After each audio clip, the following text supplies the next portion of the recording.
Video Dugan और उनके साथ बैठे हुए हमारे स्कूल के मुख्य अध्यापक जी तथा यहाँ आए हुए लोगगण, आप सबको मेरा नमस्कार व स्वतंत्रता दिवस की हार्दिक शुभकामनाएं। मैं प्रभा कक्षा 10वीं की छात्रा आप सबके समक्ष आज के इस शुभ अवसर पर अपने कुछ विचार साझा करना चाहती हूँ।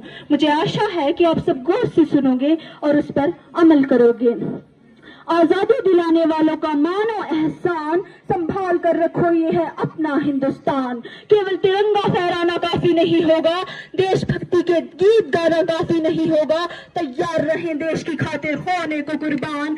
आजादी दिलाने वालों का मानो है एहसान। जब हिंदुस्तान आजाद हुआ था, आजादी का राज हुआ था, वीरों ने कुर्बानियां दी थी, भगत सिंह ने फांसी ली थी, इस मिट्टी की खुशबू ही ऐसी थी, तब नफरत नहीं खून की आंधियां बहती थी, हिंदू मुसलमान एक हुआ था, तब जाके हिंदुस्तान एक हुआ था।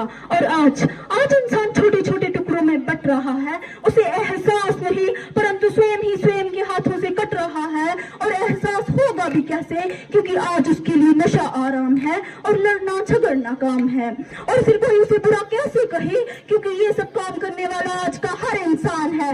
वैसे तो कैसे कहूँ मैं उसे एक इंसान जो नशा करता है न केवल स्वयं को बल्कि अपने साथ अपने परिवार और बच्चों की जिंदगी बर्बाद करने के लिए। अरे नशा करना ही है तो देशभक्ति का नशा करो, अपने देश को फिर से भ्रष्टाचार और सामाजिक बुराइयों से आजाद करने के लिए। और तू लड़ झगड़ के खुद को बहादुर मानता है, तुझे बता दो बहादुर वो थे जो लड़े जंग वीरों की तरह जब खून खोल फौलाद हुआ, जो लड़े जंग वीरों की तरह जब खून खोल फौलाद हुआ और मरते दम तक डटे रहे, तभी तो ये देश आजाद हुआ। हमारे वीर सेनानियों ने संघर्ष किया, कुर्बानियां दी, फांसी चढ़े, खून पसीना एक किया, ताकि आने वाली पीढ़ियां इस माटी पर चैन की सांस ले सके। और बात अगर देश पर आ जाए तो कुर्बानी देने से भी पीछे ना हटे। परंतु आज की वही पीढ़ियां जिनको हाथों में मोबाइल फोन और थाली में फास्ट फूड और जंक फूड जैसा खान पसंद है, प्राकृतिक सौंदर्य की कदर नहीं उनको, आज उन्हें प्लास्टिक से भरा कूड़ेदान पसंद है।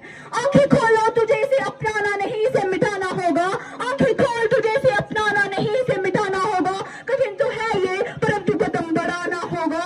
हौसले बुलंद करो और रास्ते पर चल दे, हौसले बुलंद कर और रास्ते पर चल दे, तेरा फैसला हकीकत में बदल जाएगा। और तू उठकर अकेला पहल तो कर, देखकर काफिला खुद ही बन जाएगा। क्यों झगड़ता है तू, एकता बना, क्यों बंटता है तू, क्यों झगड़ता है तू, एकता बना, क्यों बंटता है तू। और बड़े अनमोल हैं ये खून के रिश्ते, इन्हें तू बेकार ना कर। बड़े अनमोल हैं ये खून के रिश्ते, इन्हें तू बेकार ना कर। और मेरा हिस्से का भी तू रख ले, पर मस्जिद और मंदिर पर झगड़ा करके अपना समय बर्बाद ना कर। ना हिंदू बड़ा है ना मुसलमान बड़ा है, ना हिंदू बड़ा है ना मुसलमान बड़ा है। जो इंसानियत का हाथ आगे बढ़ा रहा है वो इंसान सबसे बड़ा है, वो इंसान सबसे बड़ा है।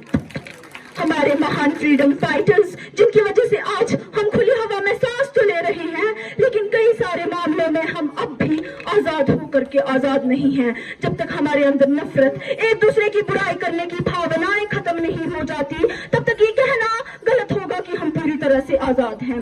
हमारे पुरखों ने आजादी के बाद भी एक संविधान रखा था जिसमें स्वतंत्रता, समानता और न्याय की बातें की थी, जिस पर आज हमें फिर से विचार करने की जरूरत है। हमारी स्वतंत्रता के मायने तभी पूरे होंगे जब एक बच्चा भूख से तड़पता पेट भरने के लिए नहीं बल्कि पढ़ने के लिए स्कूल जाएगा। जब एक बच्चा हाथ में तिरंगा लेकर सड़क पर बेचने के लिए नहीं बल्कि देश का नाम कमाने जाएगा।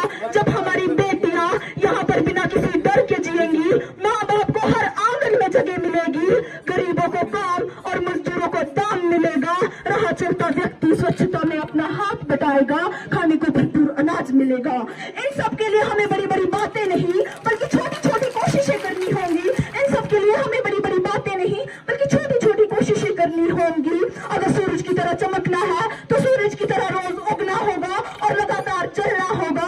अगर सूरज की तरह चमकना है तो सूरज की तरह रोज उगना होगा और लगातार चलना होगा। हम कभी नहीं भूल सकते वीर भगत सिंह और चंद्रशेखर जैसे आजाद फाइटर्स को, जिन्होंने बहुत ही कम उम्र में देश को अपना बलिदान दे दिया।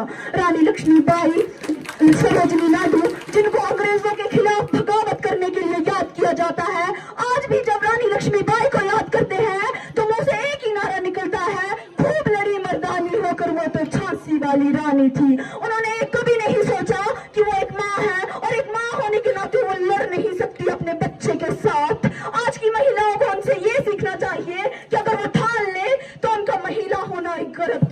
होगी। शहीद भगत सिंह कहते हैं कि बुराई इसलिए नहीं बढ़ रही है कि बुरा करने वाले लोग बढ़ रहे हैं, बुराई बल्कि बुराई तो इसलिए बढ़ रही है क्योंकि बुराई को सहन करने वाले लोग बढ़ रहे हैं। तो ना ही हमें कभी किसी के साथ बुरा करना चाहिए और ना ही किसी के साथ बुरा होता हुआ देखना चाहिए। कि हो गई ये पीर पर्वत से पिघलनी चाहिए, हो गई ये पीर पर्वत से पिघलनी चाहिए, हिमालय से कोई गंगा निकलनी चाहिए और मेरे सीने में जली आग या तेरे सीने में कहीं भी, परंतु देशभक्ति की ये आग जलती रहनी चाहिए।